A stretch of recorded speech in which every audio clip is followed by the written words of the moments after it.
આ જગ્યાએ કૃષ્ણ ભગવાનની મોટી મૂર્તિ રાખી છે. એકચ્યુઅલીમાં મને હે ને કામ કરવું બહુ ફાવે. મારા ખુરાફાતી દિમાગમાં હે ને એક ચેલેન્જ આવ્યો છે. વેરાયટી જોવો તમે બાજરાની. તો જય દ્વારકાધીશ બધા મિત્રોને સ્વાગત છે તમારું નવા વ્લોગની અંદર. તો મિત્રો આજે આપણે સવારમાંથી વ્લોગ ચાલુ કરી દીધો છે. ને આપણે આપણી વાડીમાં હોય જોઈ લો તમને બતાડી જાઉં. કાલે છે ને આપણે આ બધી હાથી વીક કરી હતી. આ બધી હાથી ઢગલા ઢગલા કરી દીધા હે. નકર આ ઉપાડેલ હતી ડોગી પડી હતી અહીંયા. જો આ બધું અહીંથી વાં સુધી બધી ઢગલા ઢગલા કરી દીધા. અહીંયા બે ઢગલા કરી દીધા હે ને વાં ભેગા કરી દીધી છે. જો અત્યારે આપણે આવ્યા હતા અહીંયા વાવી મોટર ચાલુ કરવા માટે. જોઈ લો તમને બતાડી દઉં કેમ બાકી બે ત્રણ મોટરું હો ભેગી હાલે. જો એક અહીંયા બોરની ચાલુ છે, દરાની આવે. આ બીજી અહીંયા એક ચાલુ છે. આ મોટર છે એ અહીંથી આ લેનમાં થઈ ને જાય છે બીજી વાડીમાં ને આ આમથી આવે છે બીજી વાયુમાંથી. બાકી આપણું કનેક્શન એક પૈકી ત્રણ મોટરું ચાલુ હોય. જો તમને હે ને બતાડી દઉં વાયુ કેટલી ભરાલ છે ને. જો આટલી વાયુ ભરી રહી છે ને આ બે આમાં દદડા ચાલુ છે. તો ચાલો હવે આપણે ઘર તરફ નીકળીએ. આજે એટલે કે 23 તારીખે આપણા ગામની બાજુમાં એક ગામ છે બજાણા. ત્યાં ભવ્ય શ્રીમદ ભાગવત ગીતાનું એટલે કે સપ્તાહનું આયોજન કરેલ છે. તો આપણે ત્યાં જવાનું છે ને તમને અહીંયાનું બધું દેખાડીશ. ખૂબ જોરદાર બધું આયોજન કરેલ છે. તો તમે બ્લોગ જોતા રહેજો, ખૂબ મજા આવશે તમને. તો આપણે કપડાં બપડા બધું બદલાવી ને પછી આપણે નીકળીએ ગાડી લઈને ડાયરેક્ટ તમને છે ને બજાણા મળીએ. મિત્રો આપણે બજાણા પૂગી ગયા હે. જોઈ લ્યો આ બધા અહીંયા હે. જો આ ડૂમ છે ને મોટું એમાં સપ્તાહ ગોઠવી છે. જો અહીંયા કિંબાક ગોઠવું બધું ગેટ બેટ ને બધું આમ હેરખાઈવાળું હે. હેરખું ગોઠવું હે મસ્ત આમ. જો તમને બતાડી દઉં ને આ બાજુ બધું ખાવાની સુવિધા છે. તો એ મોટું ડૂમ છે ને એના અંદર આપણે આવી ગયા હે. જોઈ લ્યો તમે ઘણા બધા માણસ બધા બેઠા છે. ઘણી પબ્લિક છે અહીંયા. જો અને બહુ જોરદાર ગોઠવું છે તમને બતાડી દઉં. જો તો આ ડૂમની ઉપરની બાજુ છે ને એક મસ્ત મજાની વાંસળી રાખેલી છે. જો કેમ બાકી જોરદાર ને સામે ઓલું છે બોલે એ સપ્તાહ અહીંયાથી વાંચતા હોય ને અહીંયા સ્ટેજ રાખ્યું છે. જો તમને બતાડી દઉં ને બાકી તો બધું જોરદાર ગોઠવું છે. માથે પંખા ને ફુવારા હાલે હે. જોઈ લ્યો તમે પંખા ને કેમ બાકી હા વાયરું કરી દીધી. અહીં ગેટમાં સારી એવી કૃષ્ણ ભગવાનની મૂર્તિ રાખી છે ને માથે ઘણા ડિઝાઇનનું છે લખલ બધું. જોઈ લ્યો ને આ બાજુ હાથી રાખેલ છે ને અહીંયા ડિઝાઇન છે. તો હવે સામે સ્ટેજ ઉપર સપ્તાહ વાંચવાનું ચાલુ કરી દીધું છે શાસ્ત્રીજી ને જોઈ લ્યો ઉપરની બાજુ ઓલા ઝુમક ને લટકાડેલા છે. એ ઝુમકમાં લાઇટું બરે છે ને તમને સ્ટેજ બતાડી દઉં. જો આ પ્રકારે સ્ટેજ છે.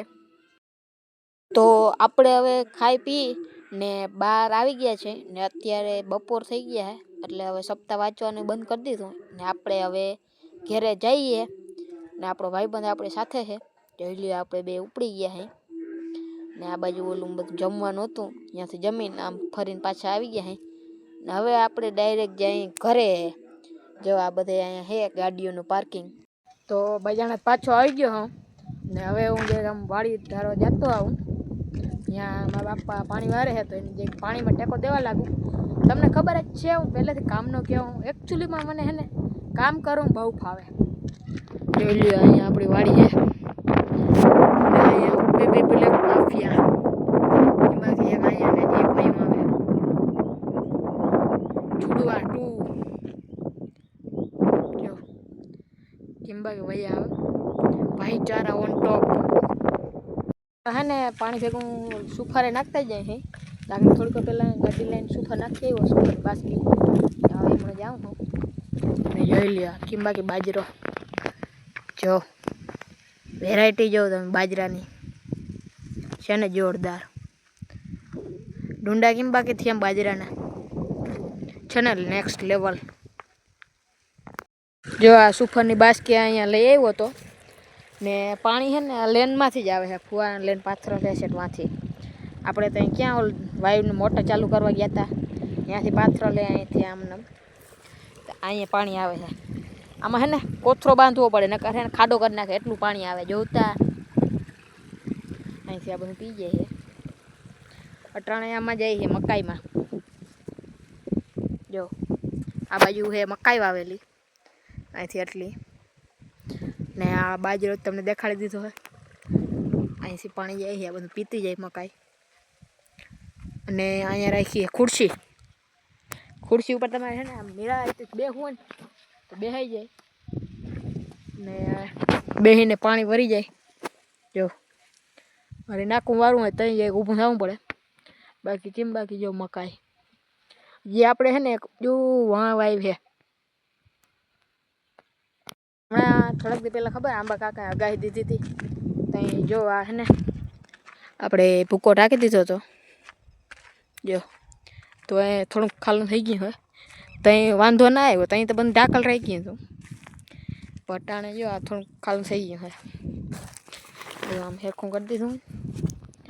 હવે લગભગ તો નહીં આવે બધું હેરખું પેકિંગ કરી દીધું. હવે તો હું કહેતાય નથી વરસાદ આવશે એમ કોઈ નક્કી ના હોય. આ વરી આગાહી દઈ દઈએ તો વરી ક્યાં જાવ. બધું ઢાકલ હોય ખરો એમ. આજનો દિવસ એટલે કે 23 માર્ચ આજે શહીદ દિવસ કહેવામાં આવે છે. 23 માર્ચ 1931માં ભગતસિંહ, સુખદેવ અને રાજગુરુને ફાંસી આપવામાં આવી હતી એટલે આજે શહીદ દિવસ કહેવામાં આવે છે. અને તેથી બધા અંગ્રેજ બધા હતા એ બનથી કાલે આ ફાંસી આપવાની હતી પણ આ એક દિવસ અગાઉ જ આપી દીધી. તારીખ કાલની હતી એટલે કે 24 માર્ચની હતી. 24 માર્ચ 1931ના રોજ પઈને એક દી પહેલાં જ આપી દીધી એટલે આજે શહીદ દિવસ મનાવવામાં આવે છે. ને આપણા વીર જવાનો એ બધા હતા એના માટે આજે એક બધા લાઈક કરતા જજો. ને એ બધા જે વીર શહીદો છે એના કારણે જ આપણે અત્યારે સ્વતંત્ર ભારતમાં રહીએ છીએ. એનો આપણે ગર્વ છે. તો મિત્રો એક ભાઈની મને છે ને કોમેન્ટ આવી હતી કે તમે છે ને ચેલેન્જ કરો. તો હવે છે ને મારે થોડાક દીમાં ચેલેન્જ કરવો છે કાં તો ચેલેન્જ વિડીયો ઉતારવો છે. તો આ વિડીયોને કોમેન્ટ બોક્સમાં છે ને ચેલેન્જ એકાદો છે ને લખી નાખો. હારા માયલો જો તમને મેળ આવે ને એવો ચેલેન્જ લખી નાખો તો આપણે છે ને ચેલેન્જ એકાદો કરી નાખીએ હલ્લામાં. તો ચેલેન્જમાં જોજો તમને ખૂબ મજા આવશે. મારા ખુરાફાતી દિમાગમાં છે ને એક ચેલેન્જ આવ્યો છે એ તમને અત્યારે નહીં કહું ડાયરેક્ટ ચેલેન્જના દિવસે જ કહીશ. તો એ જોજો ખૂબ ડેન્જરસ ચેલેન્જ આમ તમને મજા જ આવ્યા રાખીએ જોવાનો. ને તમે બધા જે છો મારા સબસ્ક્રાઈબર એ જે તમારા ગામનું નામ છે ને કોમેન્ટમાં કહી દેજો. મને ખબર પડે ને કે મારા વિડીયો ક્યાં ક્યાં સુધી બધા જોઈ છે એટલે પોતપોતાના ગામનું નામ છે ને કમેન્ટમાં લખીને જાજો. તો મિત્રો આજના વ્લોગમાં એટલું જ. તો આ વિડીયોને લાઈક કરી દેજો, શેર કરી દેજો અને સબસ્ક્રાઈબ કરી દેજો. તો મળીએ કાલે.